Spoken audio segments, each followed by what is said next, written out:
muncul asap kemukus. Ini pusarannya, di tengah-tengahnya ini muncul asap kemukus yang membumbung tinggi, dan asap ini membentuk siluet seperti seorang wanita yang duduk di pusara Haji Mun.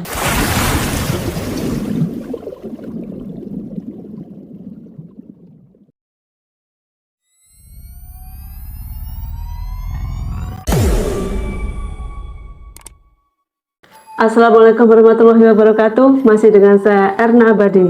Gimana kabar kalian hari ini? Semoga baik-baik saja ya.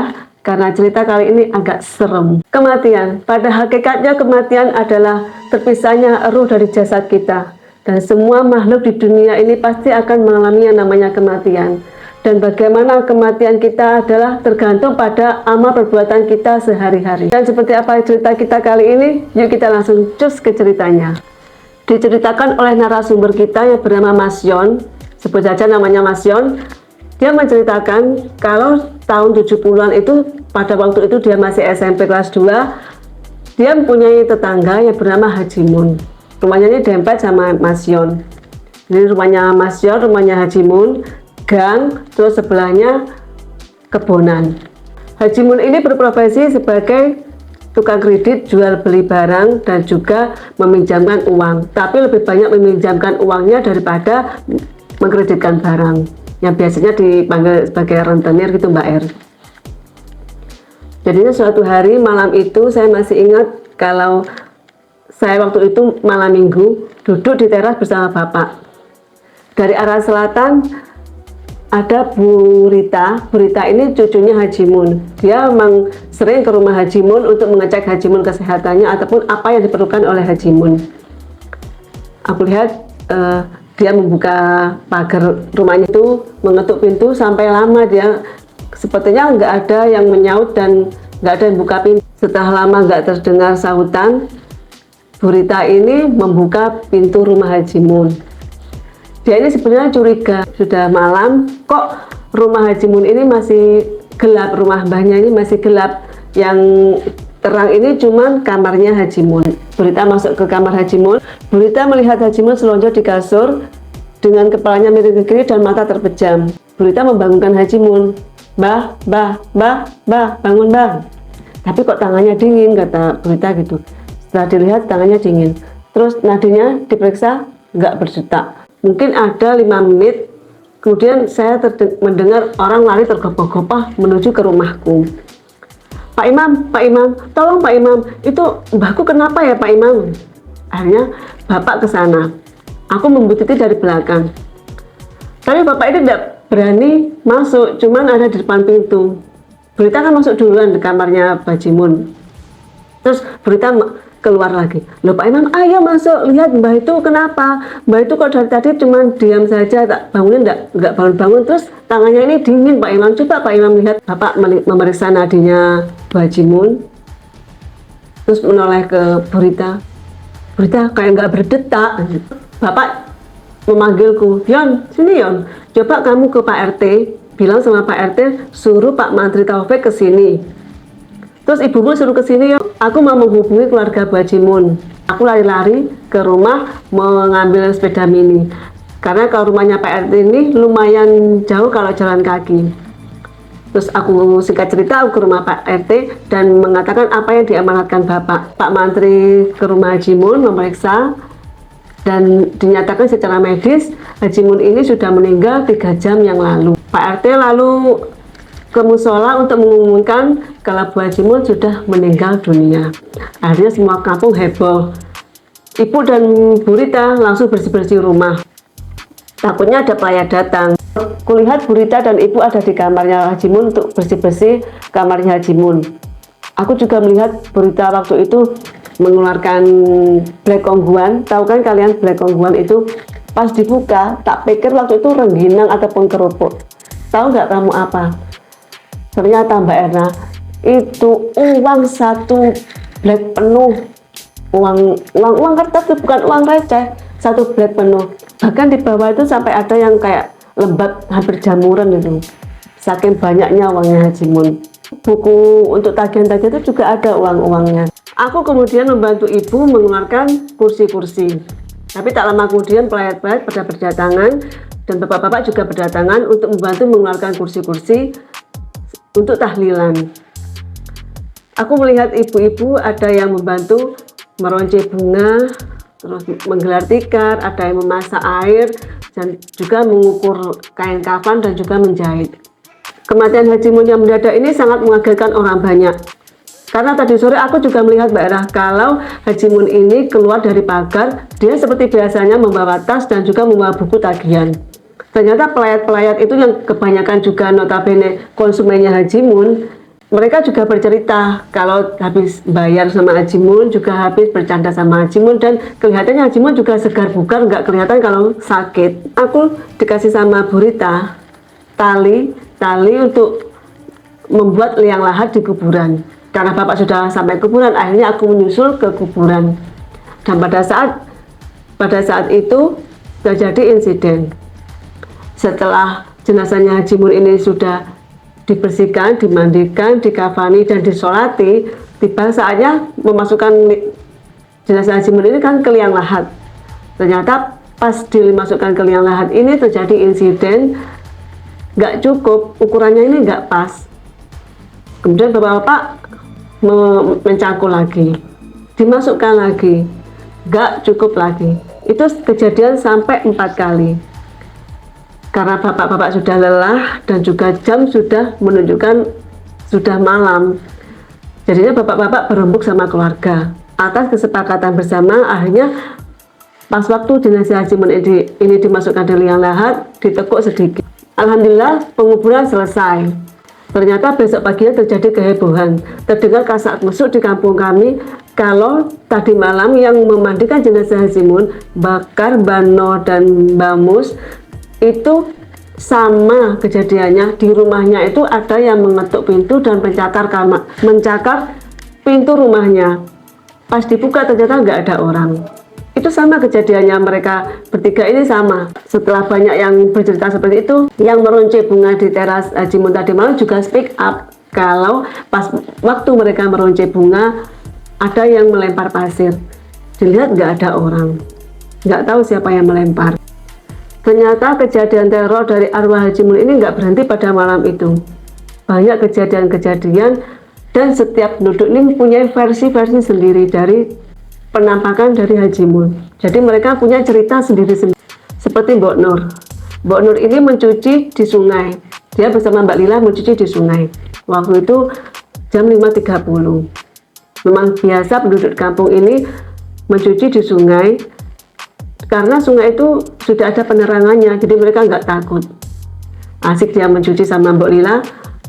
Mereka ini sambil ngomongin berita yang viral saat itu, yaitu gentayangannya arwah Haji. Pas mereka mencuci, dari belakang mereka itu ada yang melempar batu. Mbok Nur dan Mbak Lila ini saling memandang. Apa? Nggak tahu. Terus ada lagi yang melempar batu. Sampai ketiga kali yang ada yang melempar batu dari belakang, tanpa babi bu lagi, Mbok Nur dan Mbak Lila ini langsung lari meninggalkan cuciannya. Ada lagi cerita dari Pak Roni. Pak Roni ini pedagang ikan.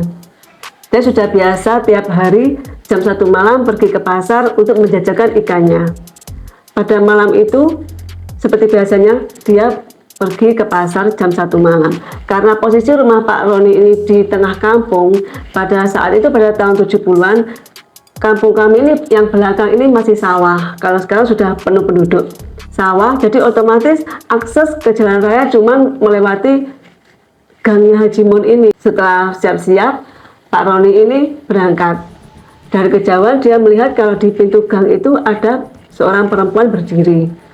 Setelah agak mendekat, Pak Roni ini dalam hatinya berkata, oh Haji Mun. Setelah dilewati, Haji Mun menyapa, pasar.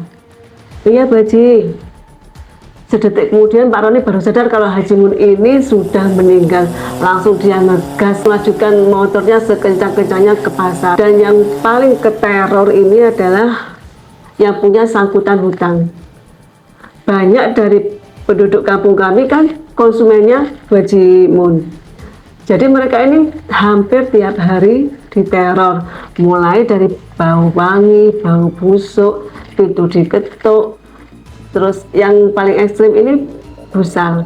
Gusal cerita sama ibuku, Bu Imam, aku ini kan punya sangkutan utang sama Bajimun. Hampir tiap hari aku ini diteror.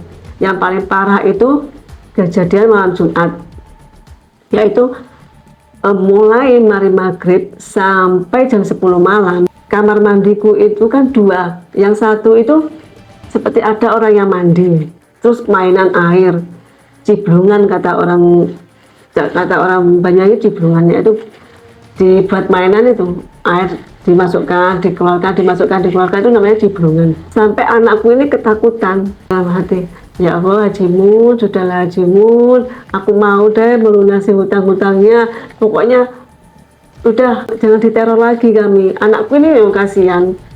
Terus kalau sama gimana Bu Imam? Ya kalau aku ya sama, tapi keluarga kami kan sudah kebal. Yang namanya di rumah Hajimun itu ada keran dibuka, lampu mati hidup, terus pintu pagar dibuka, itu sudah biasa. Pokoknya aku cuman mati-mati sama anak-anak kalau malam, kalau nggak penting-penting jangan sampai keluar, gitu aja. Viralnya arwah Hajimun yang gentayangan ini Mbak Ana, ini sudah sampai kemana-mana, mulai dari pasar, di tukang sayur, sampai di sekolahku pun nggak luput dari cerita-cerita tentang penampakan Hajimun. Aku masih ingat, Nela itu pernah cerita kalau mbahnya namanya Mbak Tika, ini kan memang teman akrabnya Mbah Mun. Jadi pas habis maghrib dia sholat, kemudian tahiyat akhir, ini mengucap salam, assalamualaikum, assalamualaikum. Ternyata di belakangnya ini ada Hajimun, seperti orang yang terduduk itu menunduk. Mbak Tika langsung ngomong, Mun, sudahlah Mun, kamu itu sudah beda alam dengan kami, sudah kamu kesana ke alammu sana. Nggak ada takut-takutnya Mbak Tika ini.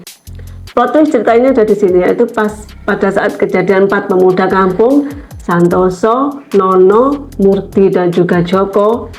Mereka ini kan suka main layangan. Pas waktu sore itu mereka main layangan di lapangan desa, dan lapangan desa ini posisinya lapangan desa, jalan raya, kuburan, kampung mereka. Jadi kalau mereka pulang kan otomatis melewati kuburan, dan pada saat mereka pulang, mereka sambil bercanda melewati kuburannya Hajimun. Pas sampai di tengah-tengah, pas dekat dengan pusara Hajimun, di tengah-tengah pusara Hajimun itu muncul asap kemukus. Ini pusaranya, di tengah-tengahnya ini muncul asap kemukus yang membumbung tinggi, dan asap ini membentuk siluet seperti seorang wanita yang duduk di pusara Hajimun, duduk di nisannya Hajimun. Otomatis anak 4 ini langsung nge-freeze dan terkejut dengan penampakan itu, dengan kejadian itu. Mereka menggerakkan kakinya pun nggak bisa. Sampai asap itu kemudian sama-sama memudar dan seperti kayak lompat, seperti entah terbang entah lompat, hilang begitu saja. Setelah asap ini hilang, barulah keempat anak ini bisa menggerakkan kakinya, dan mereka langsung lari ke kampung sambil teriak-teriak minta tolong, mengagetkan orang-orang yang mau maghriban ke musola. Ternyata berita ini sampai ke telinga keluarga Hajimun. Berita mewakili keluarga datang ke rumah Santoso. San, kamu ngomong apa sama warga? Katanya kemarin kamu pas melewati kuburannya Mbah ada penampakan.